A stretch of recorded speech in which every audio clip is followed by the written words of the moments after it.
Hi everyone, and welcome back to the Screen Crowd. It's easy to assume that actors' on-screen chemistry would translate to a friendship in real life. Unfortunately, this is not always the case. Co-stars who despise each other are much more common than you'd imagine. Whether the relationship is doomed from the beginning, or the lengthy time spent together on set drives them apart. Today, we'll be looking at the top 10 list of actors who can't stand each other. Let's get started. You don't turn your back on family, even when they do. Number 10. Sylvester Stallone and Richard Gere. This feud goes back almost 50 years, if you can believe it. In 1974, both Sylvester Stallone and Richard Gere were cast in the film The Lords of Flatbush, which was about a teenage motorcycle gang in the 1950s. Stallone, in addition to offering a script touch-up, would play Stanley Rosiello, while Gere was cast as Chico Terrell. People look at you differently on the edge. They treat you.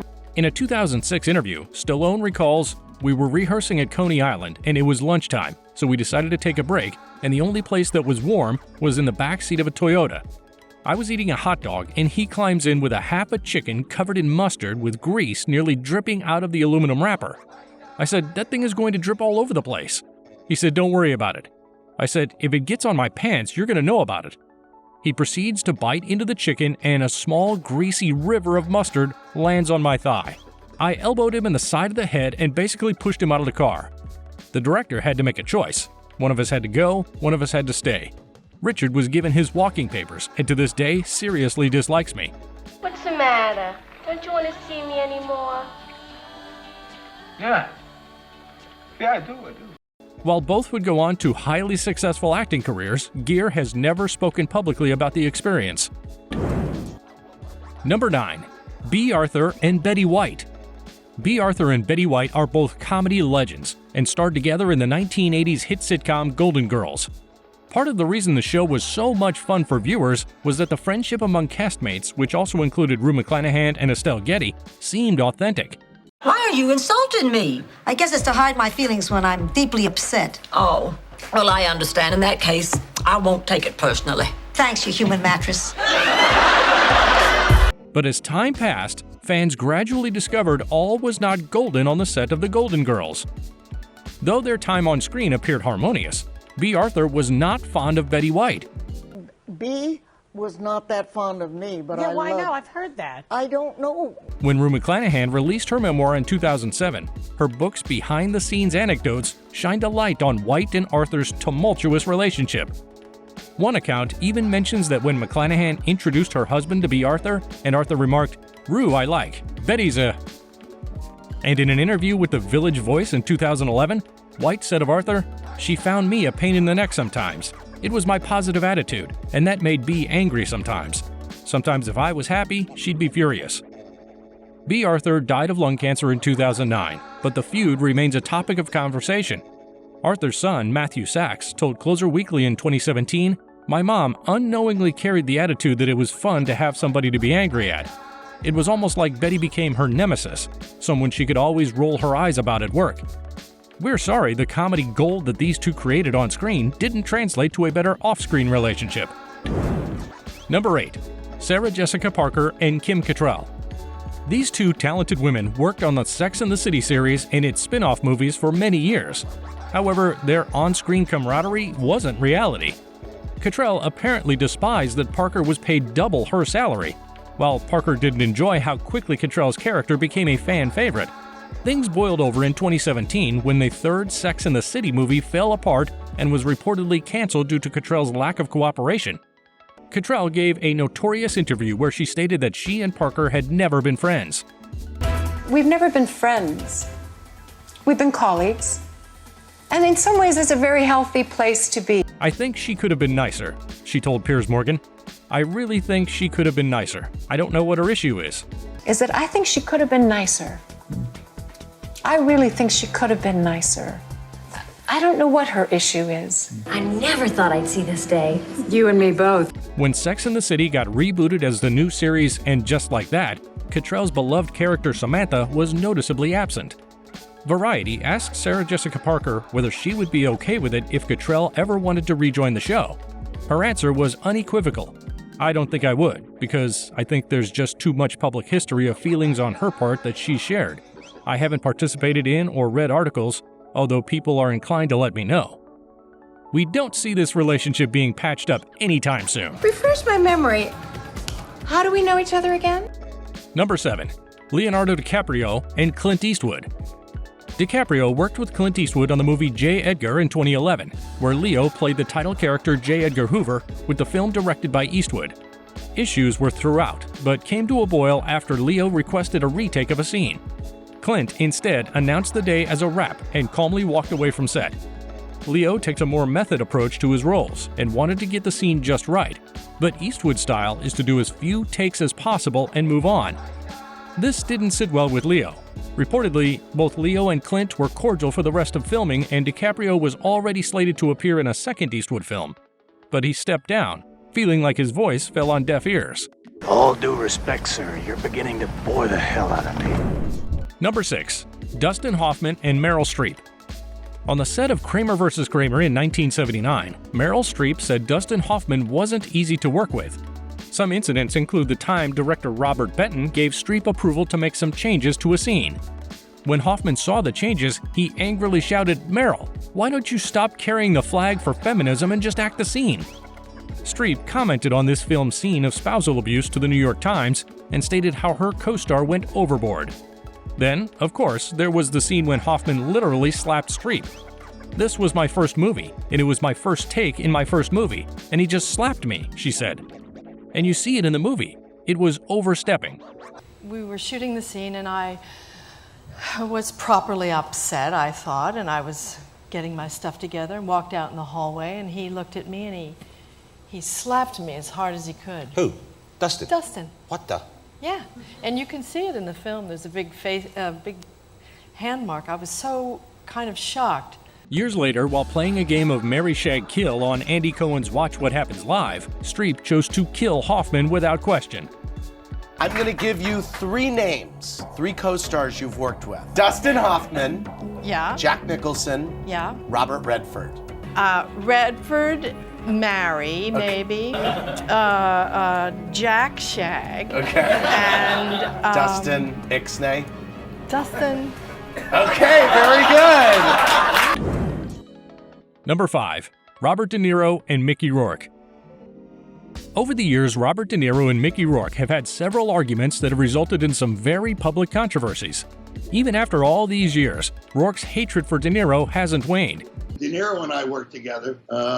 It didn't go very good. He's a and a crybaby. He's a and a crybaby. Despite the fact that their bitter feud dates back to 1987, Rourke viewed De Niro as a role model before they starred in the 1987 neo-noir movie Angel Heart together. He admitted that he admired the Taxi Driver actor, but that changed once De Niro approached him and said, "I think it's better if we don't talk because of our characters in the movie. It's better if we don't say hello, talk, or anything." According to Rourke, De Niro had reacted that way after Rourke taught him something related to acting. Rourke believed that De Niro had a fragile ego, which is why he couldn't take it. While reflecting on the incident, Rourke commented, "I took him to school. Before that, no other actor took him to school." Rourke publicly attacked De Niro for his behavior. He added, "It hurt my feelings a little bit because I looked up to him, and I don't look up to him anymore. I look through him." Their feud definitely didn't end there, and it took another turn in 2020 when Rourke claimed that he lost an acting job due to De Niro's grudge. The actor believed that Martin Scorsese was considering him for The Irishman, but since De Niro didn't want to work with Rourke again, Scorsese left him out. Number 4. Alyssa Milano and Rose McGowan. Former Charmed co-stars Alyssa Milano and Rose McGowan got into a heated Twitter argument over politics, but it rapidly devolved into a vicious rehash of an old feud. On August 21, 2020, when Milano expressed support for the Democratic Party, McGowan questioned her white-centered feminism, and an all-out argument broke out. McGowan then accused Milano of hijacking the Me Too movement for fame, saying Milano was resentful of her for outing her rapist. She continued, "I sobbed every time we got renewed because you made that set toxic," after alleging Milano threw fits and behaved abhorrently on the set of Charmed. McGowan wasn't done there. She uploaded a 2018 interview clip where she says she doesn't like Milano because I think she's a lie. I don't like her. Why? Because I think she's a lie. Milano responded with a sarcastic call to social media. Then she said in a statement to E! News, hurt people. Commenting any further doesn't align with my wellness plan. We don't expect that we'll be seeing any charmed reunion shows. Oh well. Number 3. Isaiah Washington and Katherine Heigl. Some feuds will never die. In a tweet in November 2020, former Grey's Anatomy star Isaiah Washington wrote, "This woman once proclaimed that I should never be allowed to speak publicly again," adding that public support for her proclamation cost him his career. Katherine Heigl was Isaiah Washington's former co-star on the show. "I wish I had joined Twitter in 2007, he continued, "because I'll never stop expressing my right to free expression." Heigl previously alleged that Washington had used a homophobic slur toward their co-star T.R. Knight. Washington rejected the claim while repeating the slur at the 2007 Golden Globes, and Heigl later declared that Washington needs to just not speak in public. No, I did not call TR It never happened. A few months later, ABC announced Washington was leaving the show. But the plot thickened in 2014 when showrunner Shonda Rhimes made her dislike for Heigl very public as well. Have you ever killed off a character because you didn't like the actor? Yes. Yes! And I'm not naming names. No! Number 2. Jonah Hill and Christopher Mintz-Plasse. Jonah Hill and Christopher Mintz-Plasse did not get along while co-starring in the 2007 comedy Superbad, according to the film's writers. Hill was invited to perform scenes alongside actors trying out for the part of McGowan, even though he had already been cast in the lead role. When Mintz-Plasse appeared for the audition, Jonah immediately disliked him, according to writer Seth Rogen. Mintz-Plasse was extremely caustic and attacked Jonah and did improvs insulting Jonah, according to producer Judd Apatow. Hill admitted to the producers that he didn't like him and wanted to avoid working with him. Apatow allegedly said, "That's exactly why we're hiring him. It couldn't be more perfect. The fact that it bothers you is exactly what we want." Hill's character is constantly upset by the arrogant, nerdy McGowan, and their chemistry undoubtedly contributed to the comedy's status as a classic. Number 1. Dwayne "The Rock" Johnson and Vin Diesel. When it comes to the Fast and Furious franchise, it's all about family, right? Well, perhaps that doesn't apply to Vin Diesel and Dwayne "The Rock" Johnson. These two have been co-stars in the popular action film series since 2011's Fast 5. But the drama between the two stars seems to have started in 2016, when The Rock put out a since-deleted Instagram post in which he referred to unnamed members of the cast as candy asses. As soon as he said that, rumors started to circulate that he was disparaging Diesel, who has been a member of the Fast series since the 2001 release of the first film. A few days later, after the Fate of the Furious filming was finished, Johnson published another Instagram praising several of his cast members specifically, like Scott Eastwood and Natalie Emanuel, but purposefully omitting Diesel. After filming for the Fate of the Furious Wrapped in August 2016, Diesel posted a video about how happy he was to be home with his family after making 2 movies back-to-back. I don't have friends. I got family. He also included a seeming nod to his drama with Johnson, saying, "Honestly, give me a second and I will tell you everything." Speaking to Men's Health, the actor and producer admitted that their resentment stemmed from his use of tough love to push The Rock to provide a good performance. Diesel remarked that playing the Hobbs persona was difficult. "At the time, I used a lot of tough love to help that performance get to where it needed to be." Sure, Diesel seems to have forgotten that Johnson already had a good deal of acting experience, but he insisted that it was essential for the movie's aesthetic integrity. "Hobbs hit you like a ton of bricks. That's something that I'm proud of, that aesthetic. That took a lot of work," he continued. "We had to get there, and sometimes, at that time, I could give a lot of tough love." I'll see you soon. No, you won't. That's all for this video. We hope you enjoyed it. If so, be sure to hit that like button, and don't forget to subscribe to The Screen Crowd. See you next time.